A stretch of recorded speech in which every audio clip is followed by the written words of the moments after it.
Hi, I'm Bridget Carey with CNET, and I'm here with Ben Fox Rubin, a reporter with us, and we're talking about something that strikes fear into the hearts of many: cracked cell phone screens. In particular, the screen that's in a lot of our phones, made by Corning, known as Gorilla Glass. You got to take a trip down to their labs to see how they test the glass's strength, and, well, tell me a little bit about what you saw behind the scenes.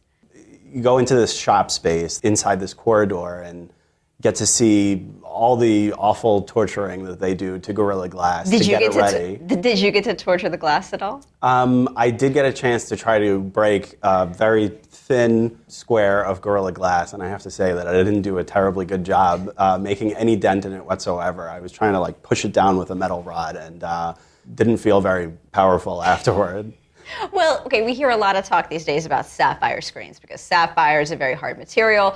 There was a lot of talk that maybe the next iPhones would have sapphire screens, and that didn't pan out. But did you get to see some sapphire?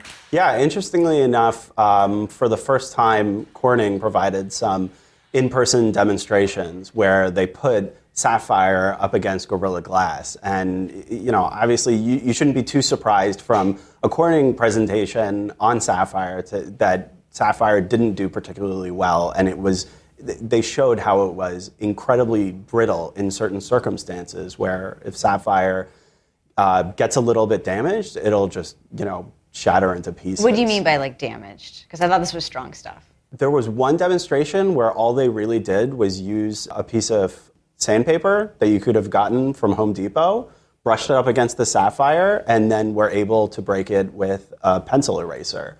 Sapphire is super duper scratch resistant, but after it's been damaged even just a little, according to the Corning test that I saw, it's much, much more susceptible to breakage. So why is Gorilla Glass so strong? What are they doing to make it stronger each time? In the manufacturing process, they take out sodium ions and replace them with larger potassium ions that then makes the surface a whole lot stronger. It creates a certain level of compression that then makes it much, much more damage resistant. So they pack in different kinds of ions.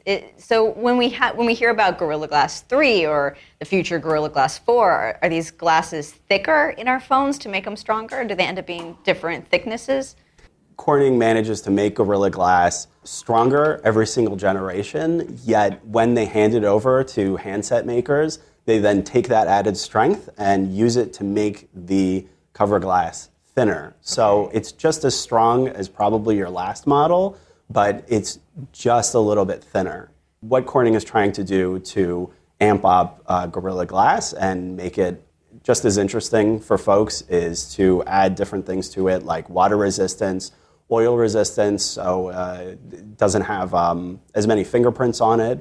All right, thanks, Ben, for the inside look into Corning and some knowledge that maybe sapphire isn't all it's cracked up to be.